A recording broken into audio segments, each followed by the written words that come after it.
Bien, me doy cuenta que hace rato que no he tomado prueba, así que alumnos saquen una hoja y guarden los libros bajo el pupitre.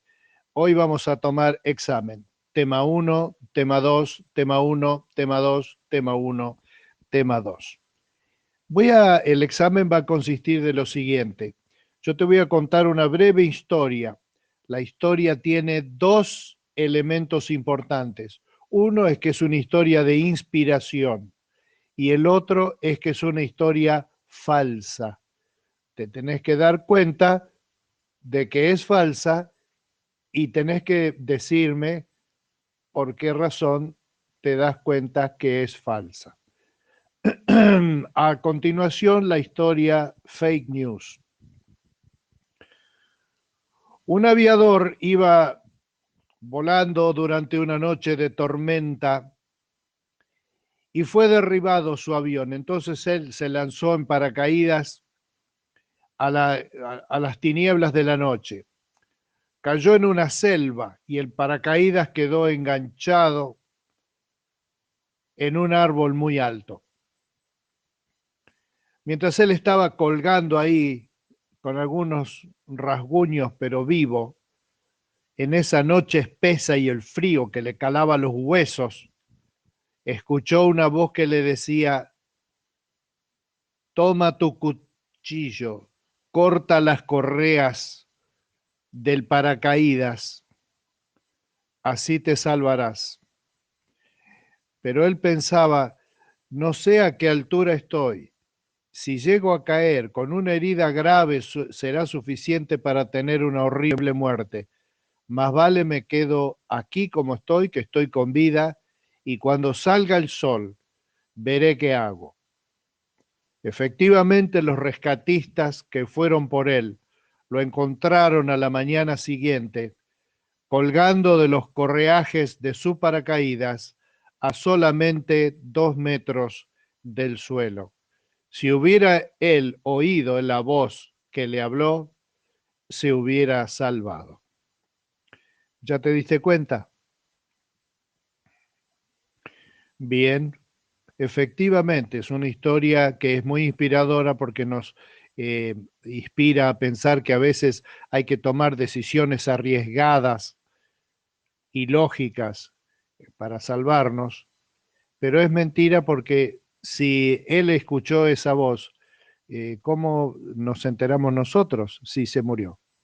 ¿Te das cuenta? Eso se llama pensamiento lateral. Es la posibilidad de no ver simplemente lo que está delante, como uno cuando mira televisión, mira el noticiero, mira cosas y dice, pero lo dijeron en el noticiero, yo lo vi en la televisión.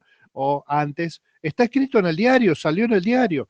Y esos son los criterios de verdad que usamos y no nos damos cuenta que muchas veces, mirando un poquito a veces nomás, al costado, encontramos que hay algo que es realmente importante y que se nos está por escapar.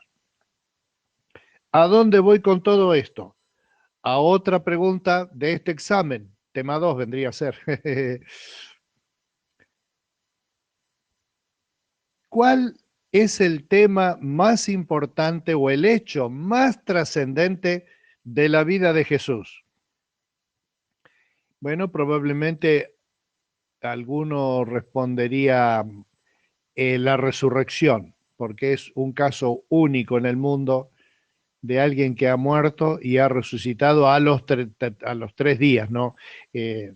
Personas que han vuelto a vivir al ratito o después de una enfermedad que había, un síndrome, no sé si es una enfermedad, que se llama catalepsia, por la cual algunas personas entran en un momento en un estado de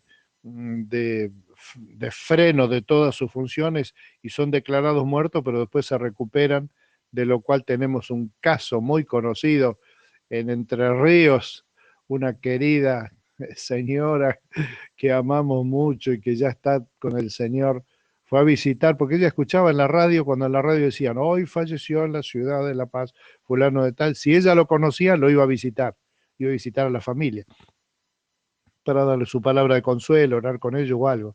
Era un ministerio único que solamente ella podía hacer, pero lo hacía. se fue a visitar a esta viejita, que ella la conocía del campo, de cuando eran jóvenes, qué sé yo qué.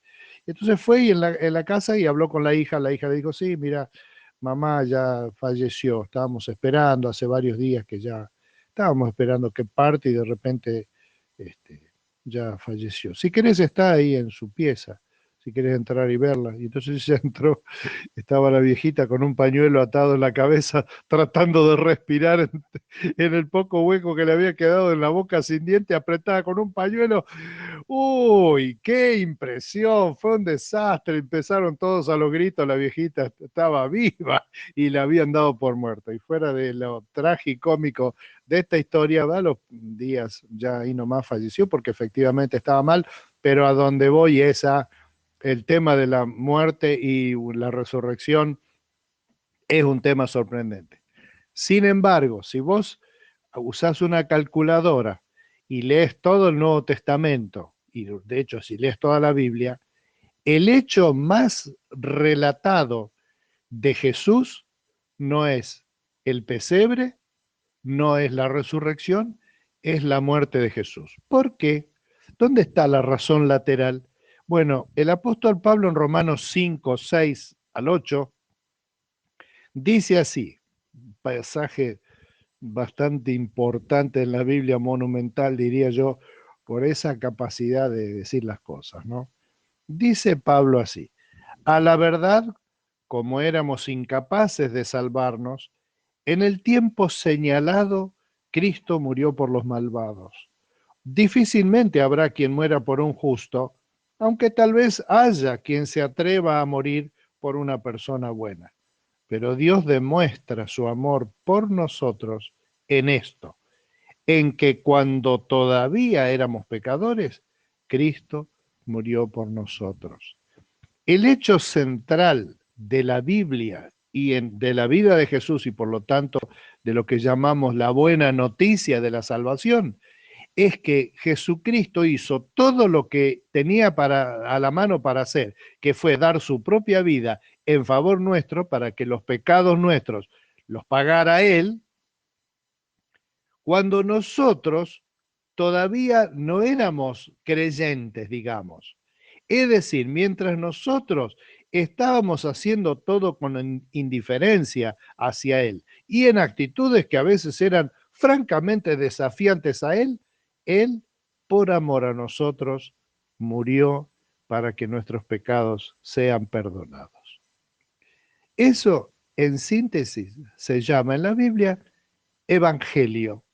De ahí reciben su nombre los 4 libros que relatan la vida de Jesús, los evangelios, y de ahí reciben nombre las denominaciones evangélicas, por ese afán de decir y decir y decir que tenemos una esperanza en que cuando estábamos bien metidos en el barro, Jesús hizo todo lo que podía para salvarnos. Te dejo con esta pregunta y firmen el examen y entreguen las hojas para preguntarte si esta realidad, la realidad de que Cristo murió por vos y por mí, ¿está aplicada a tu vida? ¿Tus pecados han sido perdonados? Porque quizá un buen tip para pensar en cuarentena sería acercarte a Dios en un momento de silencio y decirle, Dios mío, perdóname por todos mis pecados. ¿Y cómo te voy a pagar? No te voy a pagar. Voy a aceptar que Jesucristo pagó por mí. Que Dios te bendiga, que tengas un hermoso día hoy.